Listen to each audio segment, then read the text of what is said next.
स्थानिक स्वराज्य संस्थांच्या निवडणुकीमुळे सर्वच राजकीय पक्षांनी संघटनात्मक बांधणीला वेग दिला आहे। राष्ट्रवादी काँग्रेस शरदचंद्र पवार पक्षाकडून मोर्चा बांधणी करण्यात येत आहे। त्या दृष्टीने माजी मंत्री लक्ष्मण ढोबळे यांची कन्या ॲडव्होकेट कोमल ढोबळे साळुंखे यांची राष्ट्रवादी काँग्रेस शरदचंद्र पवार पक्षाच्या महिला प्रदेश उपाध्यक्षपदी नियुक्ती करण्यात आली। प्राध्यापक ढोबळे यांची यापूर्वीच प्रदेश उपाध्यक्षपदी नियुक्ती करण्यात आली आहे। त्यामुळे भारतीय जनता पक्षाने दुर्लक्ष केलेल्या ढोबळेंच्या पवारांच्या पक्षाकडून पुन्हा एकदा मानाचे पान देण्यात आले आहे। लोकसभा निवडणुकीनंतर माजी मंत्री लक्ष्मण ढोबळे यांनी भारतीय जनता पक्षातून स्वगृही म्हणजेच राष्ट्रवादी काँग्रेस शरदचंद्र पवार पक्षात प्रवेश करून ज्येष्ठ नेते शरद पवार यांना साथ देण्याचा निर्णय घेतला। ढोबळे यांच्या सोबत त्यांची बहुजन रयत परिषदही राष्ट्रवादीत सामील करण्यात आली। या परिषदेच्या प्रमुख ॲडव्होकेट कोमल ढोबळे यांच्यावर राष्ट्रवादी काँग्रेस शरदचंद्र पवार पक्षाच्या महिला आघाडीच्या प्रदेश उपाध्यक्ष पदाची जबाबदारी देण्यात आली आहे। खासदार धैर्यशील मोहिते पाटील यांच्या हस्ते ॲडव्होकेट ढोबळे साळुंखे यांना नियुक्तीचे पत्र देण्यात आले। मंगळवेढा नगरपालिका निवडणुकीच्या अनुषंगाने राष्ट्रवादी काँग्रेस शरदचंद्र पवार पक्षाची बैठक झाली। त्या बैठकीत कोमल ढोबळे यांना नियुक्ती पत्र देण्यात आले।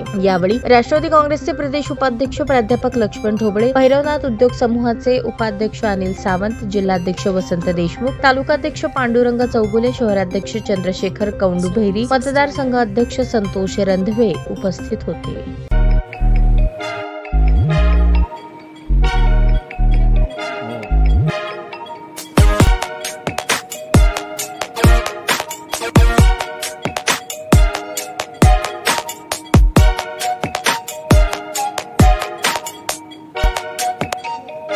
सोलापूर शहरातील सुप्रसिद्ध हॉस्पिटल म्हणजे सेंट्रल मल्टी स्पेशालिटी हॉस्पिटल मागील अनेक वर्षापासून सेवा बजावत आहे। 24 तास इमर्जन्सी सर्व्हिस, मॉडर्न टेक्नॉलॉजी, अनुभवी डॉक्टर्स तसेच अत्याधुनिक तंत्रज्ञान सुविधांनी सुसज्ज स्त्रीरोग प्रसूती विभाग, ऑर्थोपेडिक विभाग, मेडिकल विभाग आणि इतर एकमेव नाव म्हणजे सेंट्रल मल्टी स्पेशालिटी हॉस्पिटल।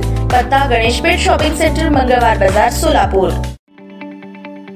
ताज्या बातम्या पाहण्यासाठी प्राईम महाराष्ट्र न्यूज चॅनलला सबस्क्राईब करा।